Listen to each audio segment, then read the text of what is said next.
Okay, I welcome you all again. And in today's this panel discussion, we have got the panelist. We have got Mr. Amarjot Rathod from Canberra. We have got Mr. Vinash Chandar from Perth. Then we have got Mr. Harjit Singh, Harry from Sydney. And we have got the apology from Vidhu Sharma. She has got a problem in her area for the no electricity there today. So she didn't have to charge the laptop or phone. So, and we have got Mr. Anu Bhatnagar from New Delhi. This today's topic on the business opportunities in Australia. So we have seen recently a lot of things are happening in Australia, especially last 1 year. So we have so many support coming from the government in the form of grants, for manufacturing, for projects, for batteries, for so many other things. Before I just to introduce the members today in the panel discussion, I would like to just to introduce this International Business Council of Australia.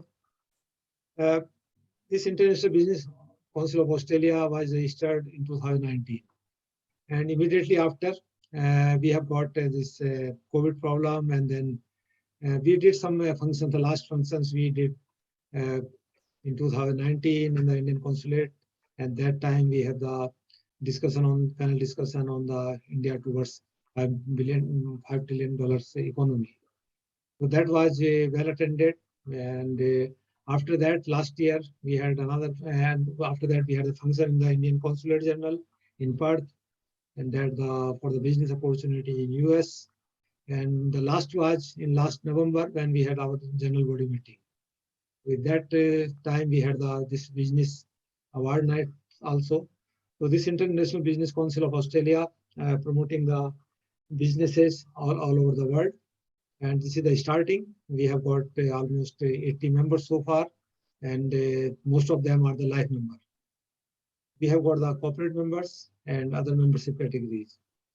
So our objective is to bring the business community together from all around the world, and especially now where we are operating in India and here in Australia. So we have got a chapter in India, and Mr. Bhatnagar is the president of the Indian chapter. So this is a unique organization. So although we are doing the most of the business opportunities and business of the promotion by through webinars, but we have on our agenda to, as soon as this situation improve from COVID, we do the face-to-face meetings, seminars, conferences, and next month we are planning a big seminar in India hosted by one of our corporate member, VVG Green Energy Group.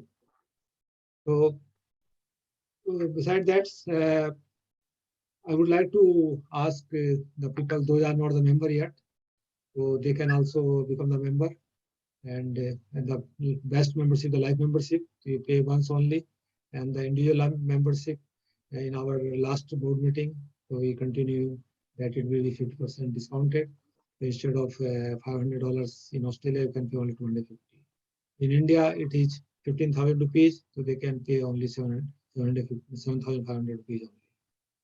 So that is the about the IBC, and we welcome the ideas and other things from the members to advise us how we can improve and what topics we can bring to the table, so that everybody can be benefited. And also this year we are going to again have the awards night. So we have 10 awards in 10 categories, and those are interested, they can contact us, and we are also putting in our website as well as through emails and through WhatsApp. We are sending the invitation to people to nominate themselves. It is very easy to nominate. You can nominate yourself. You do not need not to seconded by anyone, and just include your credentials as well as if there is a company, just to what you have done in the past and what we want to do in the future.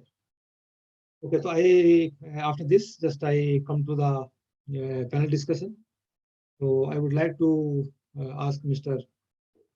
Avinash to introduce yourself to all the panelists as well as to the audience.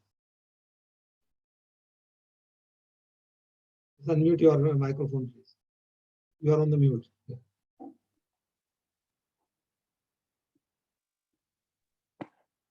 Can you hear me? Yes. Yeah. Okay. Thank you. Thank you, Dr. Dilawar Singh. And it's a great honor and great opportunity for me to be part of IBC. So I have, personally experienced, you have given kind support, and you are so, helpful for everyone. And, there is always big name of IBC everywhere. When, last time I came to you, so it was a great opportunity for me. So about me, I'm, industrial engineer from NIT Jalandhar.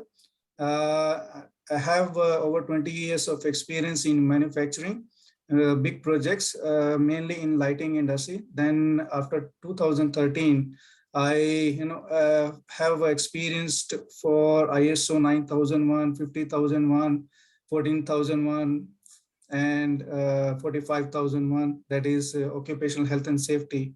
Then I got opportunity to lead as a sustainability leader. Then I got opportunity to work as a head of the sustainability in Havels India Limited. My last position was head of the sustainability in Havels India Limited in 2019. And after that, I shifted to Australia just before COVID and started my company, Chinook International Pty Limited. So here I'm working on the 4 verticals, that is projects, IT, trading, and consultation.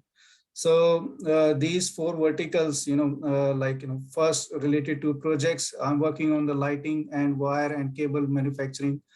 And second one is IT, that is related to the IT consultation for the banks. I am technical contractor all the banks. And Safety Link. Safety Link is a part of Ballarat Health Service. And third one is trading. I have Amazon business and e-commerce website for buying and selling the products, online products, mainly technical products. You can say electrical and electronic products. So the fourth one is consultation. So I'm working on climate consultation.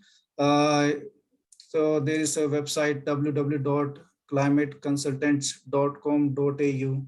So that is also happening very soon. So I have signed one contract with some of the professionals for carbon neutrality and decarbonization and net zero emission. So we are preparing for a dashboard in which you will see the industry's progression as per PAS 2060, ISO 14064, and WRI, that is GHG protocol, and green bonds. So we are interlinking all these 4 major things where the world's best practices are going to happen for carbon neutrality and net zero emission. So in nutshell, I'm at the, you can say, the startup stage. So very soon I will share my slide to all of you, and let's discuss further. Okay. Yeah, thank you very much. It was a very long introduction. Okay. Yeah. Now I ask Harjit Singh, Mr. Harry from Sydney.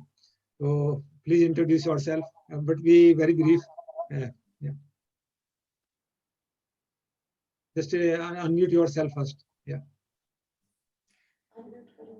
Yeah, I'm Harry Singh from APIH, which is the Australian Property and Investment Hub. I'm based in Sydney from last over 30 years, originally from India, Ludhiana. So I'm pretty much predominantly and in the finance game from last 23 years in Sydney. So I had one white label in all kind of resi and commercial lending. And currently I work as a strategist, as an investment property strategist, where we put together a lot of investment strategies for the clients. So we are more or less like an inbound investment facilities, or you can say a hub for many sectors. So currently we're working on a couple of agri products, and also Dr. Singh are working on one of the IPO for one of the Australian seafood company based in Tasmania. So we are part and parcel of this capital raising arm. So we're doing a little bit of IPO, and also we have access to quite a bit of investment property funds, mortgage funds, where we attract a lot of investors. They put money into the investment funds, and these funds are into either could be land banking, or could be we're talking really luxury property development companies. So my business pretty much revolves around property and finance, but we do work around in different areas. Like I always have investors from India, Vietnam, China, Hong Kong. So we have quite a few VC funds we work with. So in a nutshell, that's my background. Yeah, my brief introduction. Yeah. Okay, thank you very much, Hari. Now I invite Mr. Amarjot Singh. Would you like to introduce yourself? Amarjot. Hello, good evening. Good evening. My name is Amarjot Rathore. I'm based in Canberra. I worked in federal government for many years. Now I'm working for the ACT government. I'm a electrical power systems engineer by training. My experience is working in the Renewable Energy Certificate Scheme in Australia, which was the first scheme of its kind in the whole world. I also worked on the carbon pricing scheme, also known as carbon tax. And I have experience in the Australian carbon credit unit scheme, which is the emission reduction scheme of the federal government. So in very simple terms, I can say we are living in a time when the electricity sector, the energy sector is going to be booming and expanding. The hydrogen projects, the batteries, which are going to help running the grid, the electricity grid in Australia, they are going to be at the forefront. Renewables are still in an early stage. Many people think that we have lots of renewables in Australia. That's not true, because it is just the beginning. We have to see lots and lots more. So that's my brief introduction. I worked with Dr. Dilawar for many years, and we are very excited to be having this common platform, the IBC Australia. And I would like people who haven't joined, as Dr. Dilawar said, to join IBC, and we can work together. Thank you. Okay, thank you, Amarjot. Mr. Anu Bhatnagar, would you like to introduce yourself too? Yes, sir. My name is Anu Bhatnagar. I am from power generation sector for last 42 years. And now I am associated with International Business Council of Australia. And presently I am stationed in India as a president for the India chapter. Okay, thank you very much. So as you know from the topic itself, so this is the business opportunities in Australia. So what is happening right now here? There is a lot of hype for the hydrogen projects. So everybody is going for hydrogen. And last year, we have seen that everybody was going for battery projects. And then before that, we are seeing that everybody was going for solar projects, wind projects. So that is in the renewable energy area, a lot of happening here. And we are transiting from oil to renewable energy. And for that, all these drivers are coming. So there are opportunities here in Australia. So not only in this renewable energy field, hydrogen, batteries, solar, and wind, there are other fields too, where the government is supporting the manufacturing. So manufacturing the main thing, and second is the project developments. So a lot of government support coming for the project developments also. So this is the last 1 year or so. So a lot of grants announced by the government.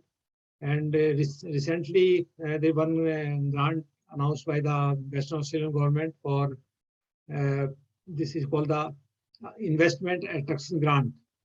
So they have put $100 million for the grant, and each project can get $5 million if they do the initial work for bringing the investment to Western Australia. So this grant is a matching grant, 50% from the government, and you have to demonstrate that you have got the rest 50% from yourself. So this is one of the opportunity, and that is developing the big projects from which you become a developer here, or you can work with someone to develop the project here, and that project can bring the big investment from overseas. So that is the objective of this grant. Similarly, this another expression of interest is floated by this Australian Renewable Energy Agency for $35 million per project for developing the battery project.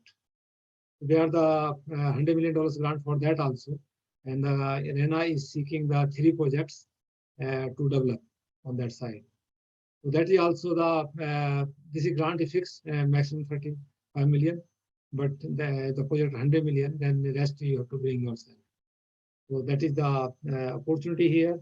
The other opportunity in the manufacturing sector also. So government has identified 6 sectors, and Avinash will speak on that if he is covered on that. So they are grants available for, as I mentioned, 50% grant for up to $20 million per project. The minimum project cost about $66 million, and then you can get the $20 million from the government. So this is the current arrangement, and we are expecting the election soon here, maybe in May sometime for the federal government. And if that happens, and if the new government comes from Labour Party, what they are expecting this year, so they have already made the announcement. They will have the $15 billion for manufacturing sector itself. So this in the future also looks very bright for the industrial development here. So now with these words, I invite Mr. Avinash Chandra to give his presentation and just share the. And I think I should stop sharing my. Yeah, just I have unmuted. Yeah, you can do now. Yeah. So I'm just going to share my screen. Please let me know when you are ready. Yes. Yeah, you can see. You can see the screen? Yeah. Yeah. All right. So respected Dr. Dilawar Singh, respected speakers, and dear brothers and sisters. To begin with, I would like to thank IBC again and again to the IBC team members. And I personally have great experience with the IBC. And there is a fantastic opportunity, as Dr. Dilawar says, about the government and private sectors. So quickly, I would like to start with the manufacturing opportunity. Before that, I would like to introduce my experience, the journey of 20 years. I'm industrial engineer from NIT Jalandhar, India, and I have manufacturing experience over 20 years of years, and sustainability, energy, climate change, IT, and ISOs. So I worked at the level of the Robeco SEM. In Australia, there are very few companies who have participated at the international level, who are assessed at the Robeco SEM. And I got the national level award for the Smart Building Award in environment, safety, and productivity, and worked on the energy reduction projects. And these are the 5 industries where I worked from 2002 to 2010. So I visited a lot of countries to import the machineries, hot run trials, educating to the machine technicians, and quality product manufacturing as per the national, international standards.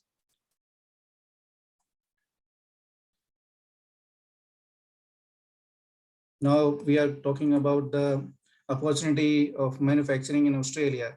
There is a short video of 1 minute about manufacturing opportunities by CSIR.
So in this video, we have seen there is a lot of opportunity in Australia, and in near future there will be a lot of things are happening apart from opportunities in mining.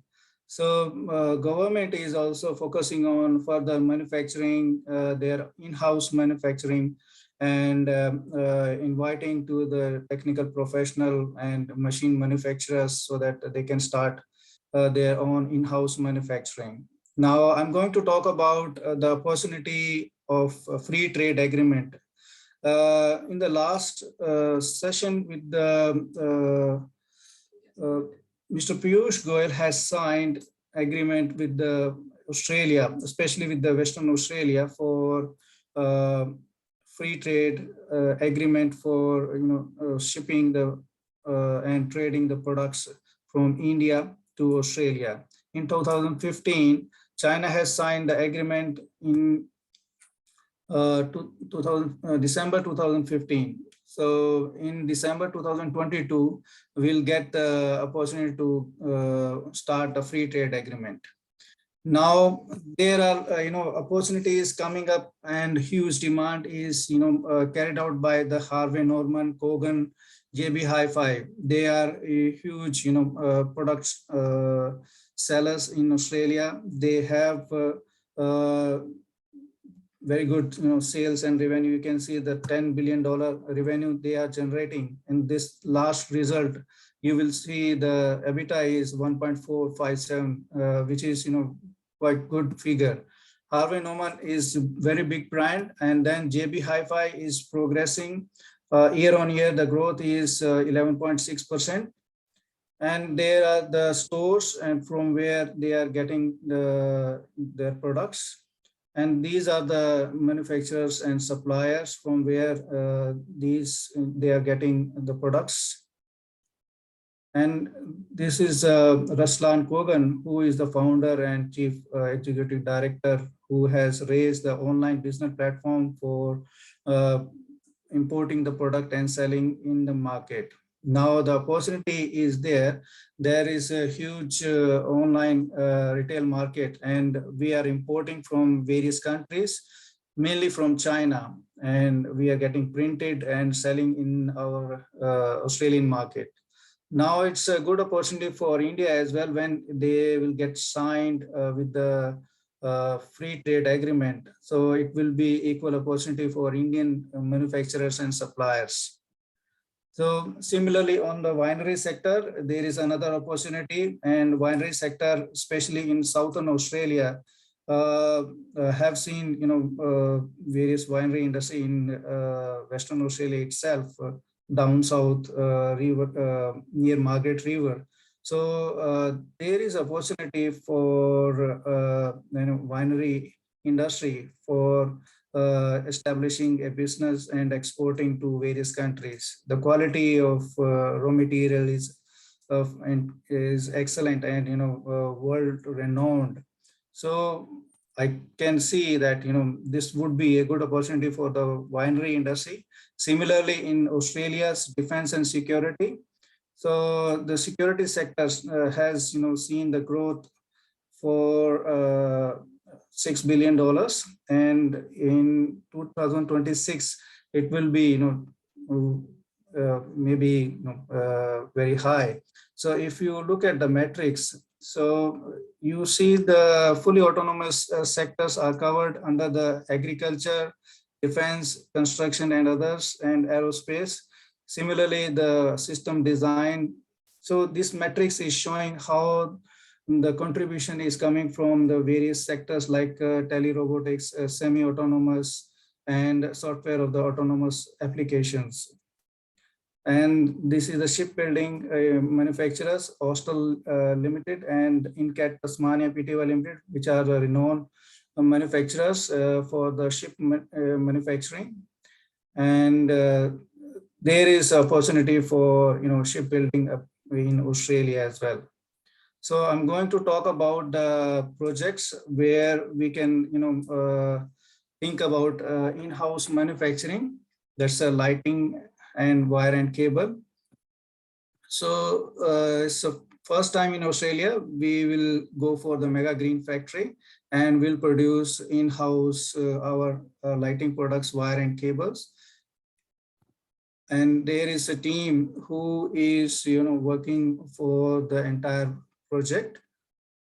So after this, there is an opportunity when the prices are increasing year on year.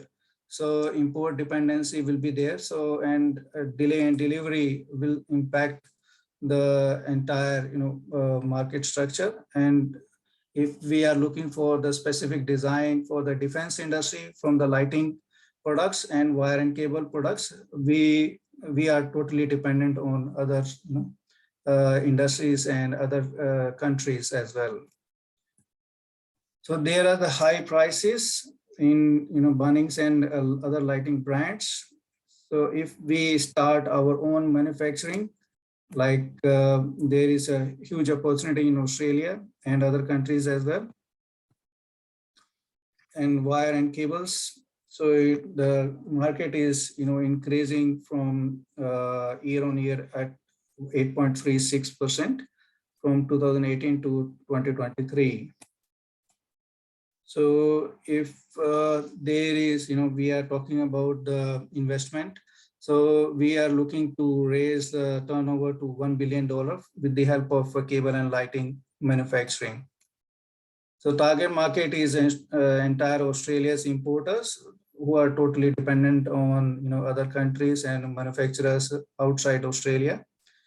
And government projects, railways, highways, and construction, mining industries, commercial sector, small and big business, in indoor and outdoor lighting and wire and cable consumers. So this is our focus on the project. As soon as we'll start our manufacturing, so you will be able to see that within 6 to 9 months, the commission will be completed. So this is the sketch diagram where we are looking for in-house manufacturing, and we'll set up R&D department, quality assurance department, training, marketing office, product displays, and finished goods storage, and integrated manufacturing setup for storage and with the help with the storage and raw materials.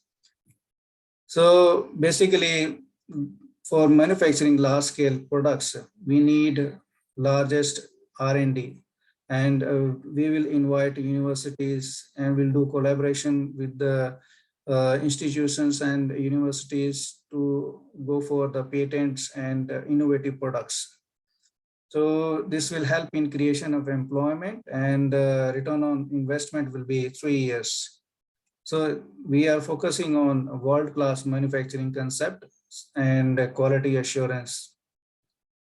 So what will be the benefit when we start manufacturing in Australia? We will be self-reliant, no export dependency, like we are dependent on the import, so we can do export, and no delay in delivery. R&D and patents will be available with us, and will feed local suppliers. So this will be the range when we are going to manufacture our products. And this is the business model, how it will work for the B2B and B2C, and how we'll connect and do the marketing and create the platform for selling our product in Australia and other countries. So this investment will be like a 3 years of timeline I have considered. First year 7 million, and the second year 15 million, third year is 13 million. Just to tell those points where the audience can get benefit. So you are explaining your project, that's okay. But you want to invite them as an investor, you want to invite them as a partner. So just to concentrate on the opportunities they can have in Australia for investors. Yeah. So there are opportunities related to in-house manufacturing. They can be a partner, they can be the investor. So it's a opportunity, like I'm giving example that we can start our own manufacturing with the help of this sample, like I shared the Harvey Norman, and Kogan is doing a similar kind of practice. We can do in-house our own manufacturing and we can sell the product. So my focus is, when we start our manufacturing, we'll fulfill our the business requirements in Australia.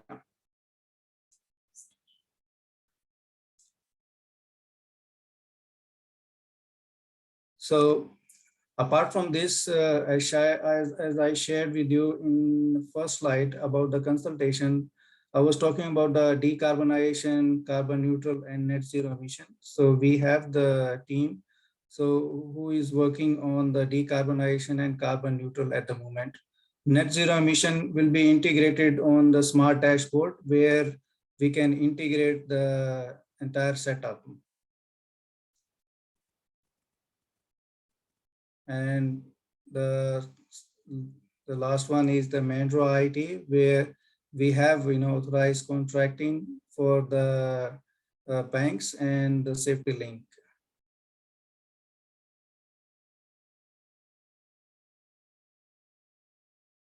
So we are contracting all the banks and we are servicing for the point of sale programming, troubleshooting and project installation of various clients. So these are the services available. And we are also importing our products and selling on the trading platform. Okay, so mainly, yep. If any questions, then we can put the question at the last. Then we have the discussions on that. Thank you for your presentation.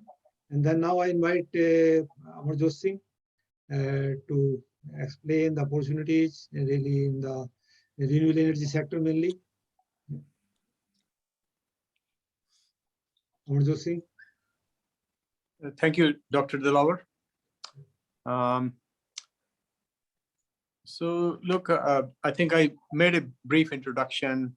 There are lots of renewable energy projects in planning stage in Australia, but this is just the beginning.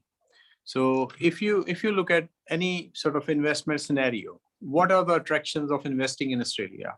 So the biggest attraction of investing in Australia is the resources are available, the rules and the legislation for each program is very clear.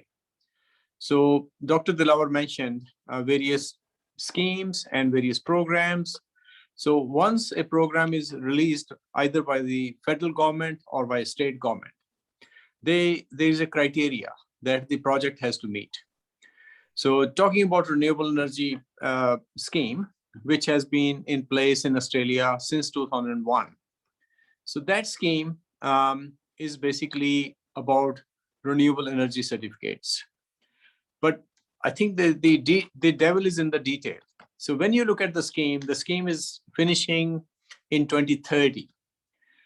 And there's a demand for those certificates from all the electricity retailers in Australia, right? That's quite easy to understand. But there's also another demand. If you look at sort of Aldi and Coles and Woolworths, the big retailers, grocery kind of superstores, they all are going to have net zero emissions in the near future. So what they are doing is they are actually purchasing renewable energy certificates. And by doing that, they are actually contracting with wind farms and solar farms and forward purchasing these certificates that these projects will produce. By doing that, they can demonstrate that they are actually carbon neutral, or they are meeting the net zero emission plan that state governments and federal government is having here. All right. So that's the sort of main scheme. But when you look at like what are the other incentives available for renewable projects in Australia, there are many. All right. So Dr. Dilawar mentioned ARENA, the Australian Renewable Energy Agency. So that agency is set up to provide grants to projects which actually meet the criteria of their program. So every few months, every 6 months, every 1 year, they actually have new programs. So it's worthwhile for investors to look at what is being offered. So at this point in time, ARENA is offering grants to projects which can actually demonstrate that they have grid forming inverters. So those grid forming inverters can be installed for new projects or for existing projects. And it's a changing technology. As you know, there's no set definition of grid forming inverters. So that's one example. Then there's also the Renewable Energy Finance Corporation. So that corporation is set up to provide funding at a low interest rate to projects that meet the criteria. So that's another federal government agency. Now moving on to the state-based schemes. Every state in Australia and territory in Australia have their own schemes to attract businesses to invest in their own state. New South Wales and Victoria, they compete with each other, right? So they have schemes which actually try to attract people who are looking for investment opportunities. So New South Wales has basically had a round under which they invited expressions of interest from businesses who are able to establish projects in the renewable energy zones in New South Wales. So similar schemes exist in all states and territories. So it's worthwhile looking at what else is available to a renewable energy project. So renewable energy in Australia is growing at a very fast rate. And depending upon how you look at the amount of renewable energy in the electricity grid, it's easy to know that it's about 30 to 40% electricity in Australia is coming from renewable electricity. So is this the end? It's not the end. So the plan is most states are planning to have more than 100% renewable electricity in their state. So how do you have more than 100% renewable electricity in your state? Tasmania wants to have 400% renewable electricity in Tasmania. Other states have like South Australia wants to have 300%. So why are they doing it? Because they are all competing with each other. They are trying to attract investment in their state. So another thing that's happening across Australia is the grid is basically having this variable renewable electricity. What it does is it causes problems in terms of frequency control and voltage control. So in simple terms, the grid needs more batteries, which need to be connected. So all states and territories have many projects which are going to have large batteries. So ACT, where I'm working at this point in time, has 100 megawatt battery, which is under construction, and a 300 megawatt battery, which will be starting construction in the next few years. And ACT, Australian Capital Territory, is a small state, small territory. So if you look across bigger states like Western Australia, Queensland, New South Wales, and Victoria, there'll be thousands of megawatts of batteries which will be needed to be connected to the grid, to stabilize the grid and to help renewable projects to get connection to the grid. Many renewable projects now have solar and battery or wind and battery. So in the old times, 5 years to 10 years ago, there used to be like solar project or a wind project. Now most projects are coming with solar and battery. So that's a big area. But there is a problem which Australia is facing, and that problem is the connection to the grid. Most renewable projects are finding it hard to find a place where they can connect to the grid without paying a huge amount of money to connect to the grid. So that's a big challenge. So it's not all like, oh, here you go, you can come and invest. You actually have to have knowledge. You need to have work with experts and consulting companies to find out where you can get connected to the grid. So these are things you need to be aware of. And of course, finance is one thing. When you are running a new renewable project or a battery project, you need to look at how are you going to finance your project? How much percentage is your equity and how much are you wanting to get from financiers, for example? So that's like a broad kind of scenario that I'm presenting. Why do we have so many hydrogen projects? As Dr. Dilawar mentioned, there are so many hydrogen projects in Australia. The reason for that is there are parts of the grid where a solar farm and a wind farm cannot supply all the produced electricity to the grid because the size of the grid is small, the connection is not big enough. In those cases, rather than shutting down the wind farm for a few hours every day or shutting down your solar farm every few hours every day, the plan would be to actually produce hydrogen at times when the demand for electricity is low and supply is high. So all these things, when you look at this whole kind of a jigsaw puzzle in simple terms, you will see that all these products will have a role to play. And all these things, from solar and wind farms to batteries to hydrogen electrolyzers, they all be playing a role, a positive role in making the grid 100% renewable or even 200% renewable, because the extra energy that is available will be used for other activities, other economic activities. So I will basically pause and stop. And Dr. Dilawar, any questions you have? Yeah, no, thank you very much, Amarjot. And this morning I was attending a webinar on hydrogen for the APEC. And in that one, the South Australia, they are already having the 62% renewable right now. And they have the battery more than 1 gigawatt hours. So this is the largest battery in the world, and we have got in South Australia here. And regarding this hydrogen project, what Amarjot mentioned here, so there was a presentation on that. What is going to be what is the supply and demand next 10 to 20 years. There will be a lot of developments for hydrogen, and that will happen. Maximum will happen in China, but their demand will be more than that. So always they will be the sort of the hydrogen. This is similarly India. India will also will have a lot of hydrogen production, but their demand will be more than that. Only the South Korea also, Japan also in those cases. So they are this hydrogen hungry country right now, I can say. So they will need a lot of hydrogen in coming years. And only Australia will be the country that will have the surplus hydrogen.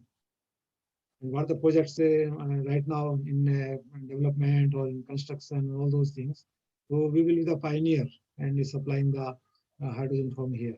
There are definitely the opportunity here for developing the large project for export from here. Okay, this will be these words. Now this Dr. Vidhu joined. So I think Vidhu, you will get the chance. You came late, so you have to be last. So now I invite Mr. Harjit Singh to speak about opportunities in the real estate sector. Mr. Harjit Singh, please. Hi guys, this is Harry from Sydney, from APIH, Australian Property and Investment Hub. And Amarjot Paji, thank you so much for bringing me into this group. And Dr. Singh from Perth, thank you so much, sir. There's look, I think it looks like I'm the only one in the group who is a non-technical guy, right? I'm simply a finance guy and a property guy, right? So we have a number of projects in Sydney right now. I get involved in a lot of land developments and a lot of property subdivisions. We get involved in a lot of capital raising particularly for the property fund, right? So we have a number of projects, Dr. Singh. We have a number of projects happening right now. So we have access to luxury property developments, which I'm directly involved in. We have a product in the city in Palmyra in Sydney. We are raising $650 million, particularly from Indonesia. So this is the 5-star hotel infrastructure development along with the 50-story building. So this is just the one of the development we have right now in Sydney. Apart from that, I'm also involved in, we're doing a little bit capital raising for a project in Brisbane, which is about 45 townhomes development. I'm directly involved in that as well. So coming back to the, in terms of the benefits and in terms of the opportunities, like I said, we have done a lot of road shows back to Malaysia, Singapore, Vietnam, and India as well. So we always have investors where they can look upon some kind of a debt equity or some kind of equity sharing or some kind of JV partnership into Australian projects, which could be basically leading towards Australian part of the projects we had with the one of the venture capitalist fund actually could lead up to the investment visas, permanent residency visas. But since I could not bring any particular development in this presentation because I was not sure exactly when you say about the opportunities in real estate sector. But from the government point of view, Dr. Singh, there is nothing like there's no grants. There's nothing which basically we get it back from the government. So all we do is all about the private land banking. We're talking about the private investors. I'm just giving you one example. We're doing another one exclusively with one of the company who's doing about $220 million worth of luxury. We're talking a Ralph Lauren and Bentley sort of property development, which is a really, really high-end waterfront facilities in Sydney. So like I said, I'm happy to share more information in detail for a particular fund we are creating. I'm happy to share in the group. But as such, like I said, we get involved with a lot of different sectors, mainly, but all relates to the finance and real estate, which is more into property development. So like I said, we work as a strategist. We work as a in-house, like an inbound investment hub from particularly from any Southeast Asian country. Like I said, we have a lot of traction from Vietnam. I'm part of the Australian Vietnamese Business Council. So we are working on quite a few serious investors who they may wanted to bring in money into Australia, not just in property. They may be looking into some kind of a manufacturing hub. Like I said, a few months ago, we had a meeting with one of the Vietnamese investors. They had more than 20,000 pharmaceutical retail business back in Vietnam, right? So they were looking for a kind of a contract manufacturing. So these are a business we get involved in. These are a business we get basically try to, but always promoting inbound Australian businesses. And like I said, as such, we don't really have a, like you guys have a, in IT sector or in a renewable or energy or anything. There's a lot of government benefit, but there's no such thing in Australian real estate as such, right? But I'm happy to maybe next meeting, I'll probably can present a particular investment opportunity where not just the local buyers, maybe I can even talk to a lot of overseas investors. As long as we know the client, as long as the money is clean and we know the source of the money, we're happy to present some kind of fund management into real estate. There's absolutely no problem at all. Yeah, I think because this is the first time I'm presenting into this group, so I was not really exactly sure. I had a different presentation actually ready. That was more or less like a how to basically invest into regional Australia. What are the benefits? But that looks like it doesn't really comply with the topic what we are talking today. So Dr. Singh, I think that should be good for me today. So I thought I'd be part of it. And like I said, I'm not a member as yet, but I'd like to be a member of this group. So I will follow up with your membership thing as well, Dr. Singh. Thank you.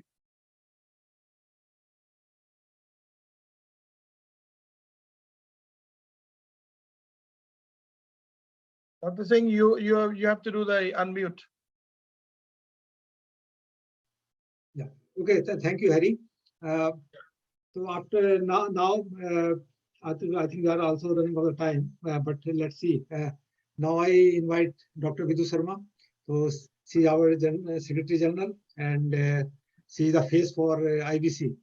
So, but she has come late, but never late if you have come in time. Okay. So, Vidhu, you have to explain what are the opportunity in your area in traditional medicine. So she is the expert of this traditional medicine Ayurveda. Just speak about yourself for a minute, and after that you introduce the opportunities in your area. Thank you so much for that introduction, Dr. Dilawar, and a very, very good evening to everyone who is in the webinar tonight. A little bit about myself. So my name is Vidhu, and I'm an Ayurveda practitioner here in Australia, based in Perth. And I run my own practice, and along with that, I also train students in holistic health. So I'm also the Secretary General for IBC, as Dr. Dilawar mentioned. So my topic and my business idea is a lot different to the excellent information I've been hearing from all other speakers today. But a little bit, I would just like to talk about how holistic health is seen in Australia, and more importantly, the role of Ayurveda. So Ayurveda, for people from Indian origin, we all are aware, it comes under holistic health, and it's like a household practice in India. But the good news here is that Australia also recognizes Ayurveda as a bona fide system of medicine. And for that reason, some of the private health funds in Australia, they cover the Ayurveda treatments and the therapies that are provided by the Ayurveda practitioners here. And that would also mean that the clients can claim services offered by an Ayurveda practitioner. So a percentage of that, which definitely helps the client cost-wise. So that becomes a major factor for practitioners to actually enhance their practice and expand their businesses here. So a little bit about the qualifications that are required. So anyone who is a doctor of Ayurveda from India does not need to study any further in Australia. All you need to do is get your qualifications, Indian qualifications recognized here, and then get attached to a professional body to get membership. So they'll do all the verifications, and once all that is done, you will be provided level 1 professional membership, and that would also mean you get a practicing license here. And in the process, you are entitled to professional indemnity and public liability insurance that is also given out in Australia to Ayurveda practitioners once all formalities are complete. So the practice then becomes a legal practice, and you're allowed to provide consultations, and you also allowed to provide safe Ayurveda therapies that are allowed and permitted by the Australian government. And a little bit also about the Ayurvedic medicines. A lot of restrictions are there on Ayurvedic medicines, especially the import of Ayurvedic medicines from India to Australia. But then anything that tallies with the TGA, which is the Therapeutic Goods Act in Australia, those medications, Ayurvedic medications, are permitted, and also manufacturing of those TGA products are permitted in Australia. So many practitioners who want to expand their business, not just keeping Ayurveda practice and seeing clients for consultations and providing therapies. Other parts of it is manufacturing of Ayurvedic medicine, as long as it tallies with the TGA guidelines set aside by the Australian government, manufacturing. And I know so many of Ayurvedic practitioners who are now involved in manufacturing of certain Ayurvedic products, which are allowed and permitted by the Australian government. So maybe anyone who is looking at some opportunities in the field of holistic health here in Australia, or some kind of investment in the manufacturing, particularly I'm going to be talking about the Ayurvedic sciences here today in the webinar. So there are opportunities. So many Ayurveda practitioners from India, I know, have settled overseas and have started their practices and are flourishing practices as well at the moment. But for if somebody is looking at using the platform of Ayurvedic qualifications that they may have from India to migrate to Australia, you need to get in touch with the professional bodies who are definitely going to assess your qualifications. I don't think there's any window for direct migration based on the Ayurvedic qualifications from India. But definitely, as you get your practicing license, there's a lot of scope, especially if you establish your own business. I run Ayurveda for Wellness, which is my holistic health clinic. And under that umbrella, I'm also a trainer and assessor. So there's a lot of opportunity and lots of students who are very, very interested in learning the science of Ayurveda. So I train students under the same umbrella as well, apart from some other courses that are on the scope of my practice under the business. So it is, for me, my whole life has been around Ayurveda. I've been a practitioner for many, many years. And I've also been in the leading role in Australia when it comes to Ayurvedic practitioners, especially in Western Australia. So I also have a lot of support from the Consul General of India here in Perth. And together with them, I organize Ayurveda awareness programs, not just for the Indian community, but for the wider community. And there is a lot of interest and how popular Ayurveda has grown over the years. It is amazing to see that. I've seen the growth of Ayurveda here in Australia, particularly in Western Australia, and the response is amazing. The participation is amazing. And interestingly, most of the students who join Ayurvedic courses here in Australia, like Australian government permits and runs their own Ayurveda courses. So not just the qualifications from India, but there's diploma of Ayurveda, advanced diploma of Ayurveda, and a few certificate courses that are run and permitted by the Australian government. Most of the students who enroll in these courses are actually Australian, or rather I would say non-Indian students who are very much interested in the science. Yeah, And again, Vidhu, this is very good information you are giving to the people here. Those are interested, they may contact you directly, and you can guide them. So if anybody interested, just to send the email to me or the WhatsApp message, and then I can get in touch with you to guide you. Thank you, Dr. Dilawar. Yeah, we are running out of time, so that's why I have to stop you here. Actually, there's a few more schemes people may be interested. There is the Global Talent Visa scheme is open now here in Australia. So, and in a number of Indians, they have applied for it, and some of them already got it. So that is still open. And if somebody wants to migrate to Australia, want to get the PR, that is the best time doing under that scheme. So that is one of the simplest way of getting the PR here right now. And also the government of Australia is going to open the migration also, because last 2 years there was no intake of any immigrants here, but it's going to happen very soon. And there will be there are shortage of about 500,000 people here right now. So they will open, and then there will be the flood of people coming from different parts of the world. So Indian also have got the opportunity to come here. So with these words, I just to tell you about the next 2 webinars. We are going to do one on the doing business with Malaysia, and also the another one this doing the business with Japan. So those we will inform you in time. And every month we are doing one webinar. So I have to see which one will go first. I think the Malaysian will go first. Now, Vidhu, I am right? I think the Malaysian is first next. Yeah.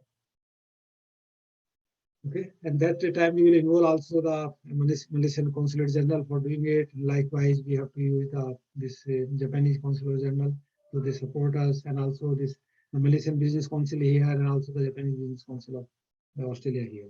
We will get their support also. Also, I was thinking if we can give the opportunity to the members, and they can interact with other members by giving the presentation about their businesses, like Mr. Avinash Chandra was doing. So he was mainly introducing himself about his business. So other people can also do, and we can have the exclusive webinar for that, and ask various ask everyone if they are interested, so they can give the presentation on their business, and they can look the interaction of opportunities among the members itself. With these words, I open for the questions from the first of all the panelists, if they have to ask the questions from anyone, and any question they have got, and other person can reply. So, first, Mr. Bhatnagar, you are listening very quietly and calmly. Would you like to ask any question? You have to unmute your microphone. Then unmute your microphone, Mr. Bhatnagar. Unmute your microphone. Yeah. Yes, sir. It was very interesting, right from Avinash, Chandar to Mr. Harry. And the present thing is, one is the energy storage, there is no doubt. And one part, because it is very essential for the future growth in the industry, because renewable energy, we can generate power, but power demand is not equal round the clock in the 24 hours. They are the peaking hours when the power is required. So one part which was there for the lithium ion batteries, that is applicable to the vehicles. But for industry, we have to look, and since we are talking about hydrogen renewable, how can we storage the system so we can utilize during peaking hours? Whereas we are generating generally through solar or wind or thermal waves, tidal waves, but how to store this energy when it is needed? The one part is this. So when next time we will Mr. Bhatnagar, if you request have any questions to any panelist, ask the question. panelists, sir, I will ask Mr. Harry, because the real estate is a main area and it is a very technology driven, sir. You were telling that you are not from technical side, whereas the real estate is the really very booming nowadays, and it requires the fully automation and the green buildings. So we can think over that. No. Look, what the way I'm saying is, look, my background is not technical. I'm not a, look, I work with a lot of developers, although we have the technology to make it a lot of sustainable product, right? So we're looking at the zero emission properties, a lot more green products in the property, right? But end of the day, so I am actually sourcer, right? So I put together a lot of packages. So I raise money. So I'm main capital raising guy. So I work with a lot of developers. I package a lot of properties for the client, for the developers. So I kind of try to connect all the dots, right? So this is my main business. So I'm more into capital raising arm for real estate. So I'm not a builder. I'm not a builder, but I have access to more than 200 builders which I work with in Australia. So we have a retail business, which is we deal with average mom and dad. We take them down to a lot of properties, but also we package a lot of properties as well. Plus we do funding, and plus we do a lot of JV. So the way I said, I'm not a technical, I don't get involved in that side because I don't have that sort of expertise to talk on the panel on a technical side of the business. But like I said, we work with a lot of high-end developers in Sydney. One of the property developers I worked with is doing 105-story building in Gold Coast. It's currently tallest residential tower. So we are marketing people, we are retail people. So we bring a lot of investments from overseas into property development directly. So that's the business we are in. Oh, okay. Yeah, thank you very much. Yeah, I have got the question from Mr. Kiran Jethwa from Malaysia. So he's asking, what is the Australian government doing in terms of policy to generate demand for hydrogen? Mr. Amarjot, would you like to answer this question? Amarjot Singh? I think he's not there. Okay, I can answer this question. Yes, the Australian government doing a lot on the demand side.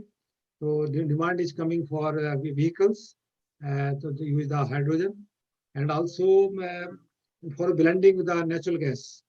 So this all the state governments, they are working independently and then they are creating up to 13% blending is permissible in the eastern states, the Queensland and New South Wales, Victoria, even this South Australia. But in Western Australia, it is up to 10%. You can blend with the natural gas. So all these projects right now, the projects, some demonstration projects, their pilot projects are happening. Just the maximum 10 megawatt of capacity. But the one project is running here, 250 kilowatt in Perth. So that they are blending the hydrogen and natural gas. So the areas for first for the vehicles and the second is the for blending. So these two areas are creating the local demand. And also just people are waiting for the cost of the green hydrogen to come down. Because all the emphasis is here for producing the green hydrogen. And green hydrogen are expensive than the blue hydrogen or the brown hydrogen right now at this stage. So the government is looking to reduce the cost of production by providing the grants and subsidies like that. So that is the for creating the market. So that will also happen that there will be the power generation, power to power will happen from hydrogen. But this is the time, maybe not happen immediately, but you can see next 5 to 6 years that will also be happen in that area. Okay, if any more question from anyone?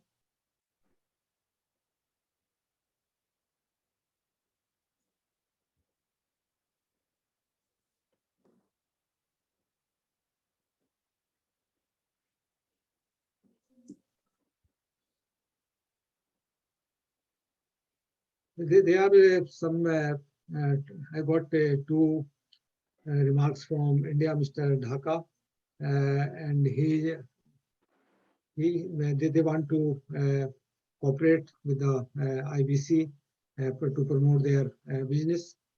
And also similarly, I got another message from another person there. So they are also they are the expert in some other area, and they also want to get in touch with the IBC members. So, but if any question, then we can put forward to the panelists. Otherwise, we can close here if there is no question. So I would like to welcome that if you want to do the presentation by the members, we can organize a special event for them. But right now we have already lined up the monthly event for the year, but we can accommodate any other event if people are interested. What I will do, I will forward the question to all the members, and if they like, then we can organize. Okay, so before we close, I would like to just welcome this Suzlon.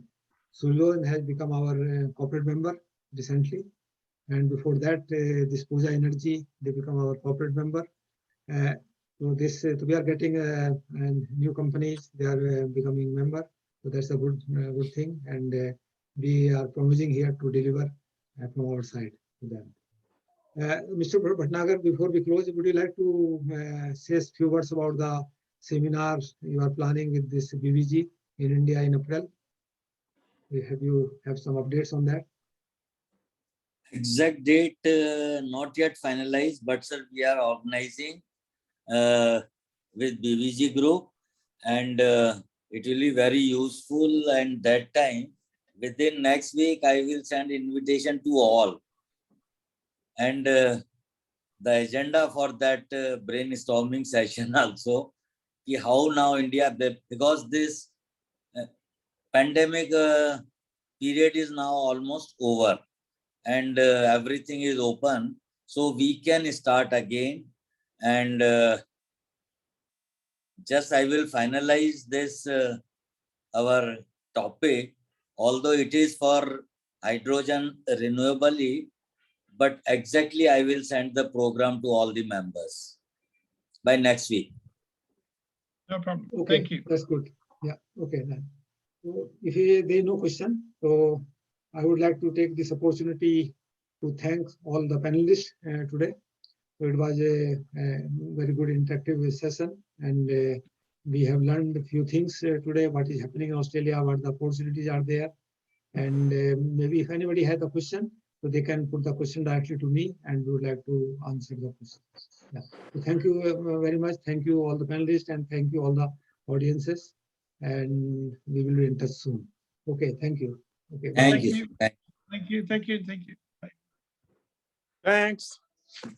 Thank you, buddy. Bye. Bye. Bye.